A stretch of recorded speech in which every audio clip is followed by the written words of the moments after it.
Wednesday, November 1. This is the news on PBCJ. I am Simone Absalom. Parliament approved a request by Prime Minister Andrew Holness yesterday to extend the Zone of Special Operations, Zozo, in Mount Salem, St. James by another 60 days. He noted that in accordance with Section 5 of the Act, the Prime Minister in Council, after consultation with the Joint Command, an extension can be approved through Parliament. It is for this reason that the progress in Mount Salem must be continued in earnest. In 60 days, much has been achieved, but much more is still left to be done. With the efforts thus far largely focused on clearing and holding the space, an additional 60 days is now necessary to give focus to the build phase. Therefore, Mr. Speaker, in accordance with Section 5 of the Act, the Prime Minister in Council, after consultation with the Joint Command, may, by order, subject to affirmative resolution of the House of Representatives, extend the period referred to in Section 4.3 for such further periods. Mr. Speaker, during the course of the sitting, we will recommit the item notices of motion, and I will, at announcements rather, and we will make the announcement of the resolution, and then during public business, we will seek to have the consensus of the House in extending the zone for a further 60 days in Mount Salem. The Prime Minister, who is also the Minister of Defense, said during this period, the Social Intervention Committee will be given the space to continue the work they have already commenced and are expected to increase their intensity and presence to improve social services and infrastructural investment while engaging citizens in the normalization of their community. Mount Salem was declared the island's first Zozo on September 1. Scores of motorists flocked to tax offices on the final day of the government's traffic ticket amnesty yesterday, and they are appealing for an extension so they can settle their outstanding tickets. Motorists are asking the government for at least 2 additional weeks to fully capitalize on the initiative. National Security Minister Robert Montague made a representation for the motorists in Parliament yesterday. It was my intention earlier today to seek an extension as well of the traffic ticket amnesty based on a number of calls that we have been getting because it runs out today. But based on, we didn't sit last week, and the extension would have to be approved by both houses of the Parliament before the expiry date. And so far we have collected some $471 million up to yesterday afternoon. $471 million. We have processed some 45,000 tickets. No, sorry, 168,690 tickets from 45,000 telephone calls to the call center. And therefore, I'm going to be asking my colleagues in Cabinet to give consideration for an extension based on the overwhelming amount of calls to the ministry and to TAJ and to the police for an extension, because some persons are saying that they just couldn't put the funds together immediately, and we are going to be actively looking at that. Some motorists owe as much as $100,000 in traffic tickets, and while they say they have made payments to clear their backlog, they are pleading for more time to procure funds to clear the rest. The amnesty allowed motorists to pay outstanding traffic tickets without attracting demerit points over a 3-month period, giving them the opportunity to begin with a clean slate before the new Road Traffic Act is implemented. Transport and Mining Minister Mike Henry has instructed managers at the state-run Jamaica Urban Transit Company, JUTC, to provide the Office of the Contractor General with requisite information regarding its engagement with Millennium Security Limited, MSL. Minister Henry gave the instruction after meeting with the bus company's Managing Director Paul Abrams and Chairman Russell Hadid on Sunday. The minister convened the emergency meeting after allegations by opposition spokesman Michael Phillips that the management awarded a $50 million contract to MSL in breach of government procurement guidelines and called for the managing director and board to resign. At the meeting, Minister Henry was briefed about the arrangement with MSL and advised that 2 pilot projects were undertaken to cauterize the theft of spare parts, oil and lubricants being stored, which costs millions of dollars. 2 of 3 Jamaicans who were held in Cayman on September 29 following the seizure of 438 pounds of ganja have pleaded guilty to drug smuggling charges. They have also pleaded guilty to illegal landing. RGR News reported that the 3rd individual has denied any connection to the importation and possession of charges, though he admitted illegal landing. Governor General Sir Patrick Allen has declared November Drug Awareness Month. He made the proclamation during a brief ceremony at King's House on Tuesday.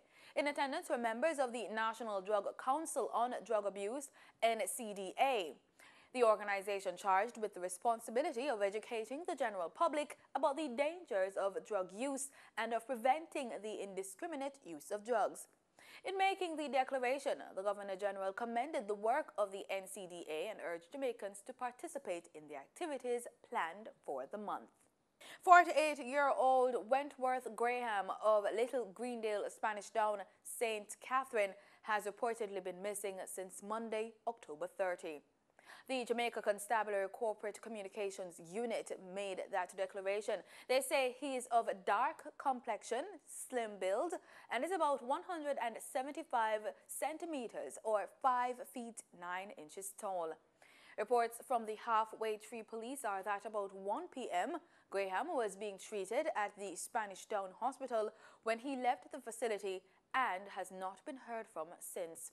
The Corporate Communications Unit said in a release that at the time he went missing, he was dressed in a black short, green shorts, and a pair of green and yellow shoes and was carrying a black bag. Anyone knowing the whereabouts of Wentworth Graham is being asked to contact the Halfway Tree Police at 926-8184. That's 926-8184. Police 119 emergency number or the nearest police station. In regional news, we look to Trinidad and Tobago, where a number of officers at the maximum security prison were not relieved of duty on the weekend. President of the Prison Officers Association, Saron Richards, is being blamed for their absence due to a voice note he made. Richards is denying responsibility. More from Janelle Bernard of CNC3 News. President of the Prison Officers Association, Saron Richard, admits that a voice note that has been circulating belongs to him. However, he says at no point in the message did he give instructions for prison officers to stay off the job. Because that voice note I gave no directions whatsoever to prison officers. I merely predicted a situation on the basis of what has been reported to me.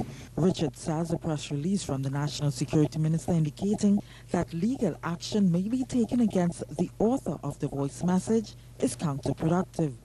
I will hope the same energies the minister taking to look into that, I will hope that the same energies be extended to treat with the major issues plaguing the prison service. We haven't met with that minister in over a year. And while admitting that there are rogue elements in the prison service, Richard says this is true for almost all government bodies. However, he says Minister Fitzgerald Hines' contribution during the budget debate failed to highlight the failure of the state to address the justice system and the prison conditions, which Richard says is a breeding ground for illegal activities. Mr. Fitzgerald Hines did not highlight prison conditions. He did not highlight the fact that most of these situations emanating, or if not all of these situations emanating from the remand yard. The Prison Officers Association president says the government is failing prison officers. What he actually did, according to officers, is communicate a license to the criminal elements to continue killing prison officers. In Dominica, Minister of Social Service Catherine Daniels says this year's independence celebration will be shortened. During yesterday's press briefing, she cited the fact that the country is still in a state of rebuilding since the devastating September 18 hurricane. We are getting there. The tongue is lighted, so we can do that. We have some of our roads still compromised. We are getting there. People can get to the park. And so we have shortened the celebration. But it's our 39th anniversary. The easiest thing we could do at this time is to say no celebration. But we are not daunted. We still believe in nation building. We still believe in building a Dominica, a future for the younger generations. And so we cannot let 39 years of independence pass us by because of our situation now. Giving an update of the program of activities, Minister Daniel noted the need to give thanks and to be united. And so we decided this year to do an ecumenical service and a cultural expose.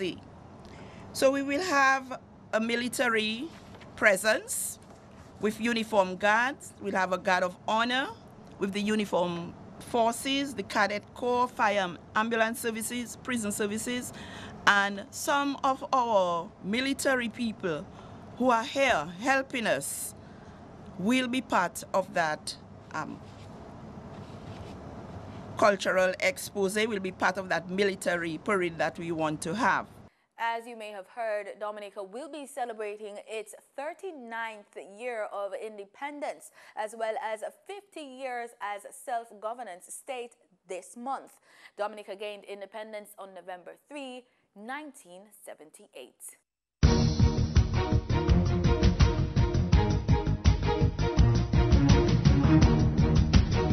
And in sports, we opened the score with football as Barbados beat Bermuda 3-2 during a friendly international at the National Stadium on the weekend. Here are the highlights. Bermuda fell to a stunning 3-2 defeat at the hands of Barbados on Saturday evening at the National Sports Center. Bermuda took a 1-0 lead through a Willie Clemens header in the 8th minute. Jalen Bather doubled the Bermuda lead when he scored from close range in the 19th minute. Barbados enjoyed the early pressure in the second half, and they were rewarded with a goal in the 59th minute when a Zico Edmeade shot from the edge of the box from the back of the net, beating Horacio Hunt to his right. Bermuda looked to be heading for the win, but Barbados scored 2 goals in 2 minutes to take a 3-2 lead and eventually to win in the 88th minute. Deshaun Howell, who had only entered the game minutes earlier, capitalized on a mistake by the Bermuda goalkeeper. A back pass saw Hunt miscontrol the ball and it bounced too far away from him, allowing Howell to score into an empty net. With the Bermuda fans still digesting what they had just witnessed, Howell scored again. He beat his defender inside the box and scored past an advancing Bermuda goalkeeper to earn Barbados that come from behind win. Bermuda coach Kyle Lightbourne summed up the game this way. I thought first half we played well, we bossed the game, we controlled it, and at little signs in that game, we said if we become complacent, which we did. In cricket, West Indies will be anxious to prove their worth following a trouncing in the recent tests when they take on their Sri Lankan counterparts in the first one-dayer of the 3-match series starting Wednesday. The Caribbean side went down 2-1 in the preceding 3-match rubber, winning the first match by an innings but then losing by 280 runs and 10 wickets in the remaining contests. Conceding that West Indies A had been let down by their batsmen, one-day captain Jamar Hamilton said they had also learned their lessons and were hoping to not repeat the same mistakes. And that's the news and sports. Do stay with us. The weather report is next.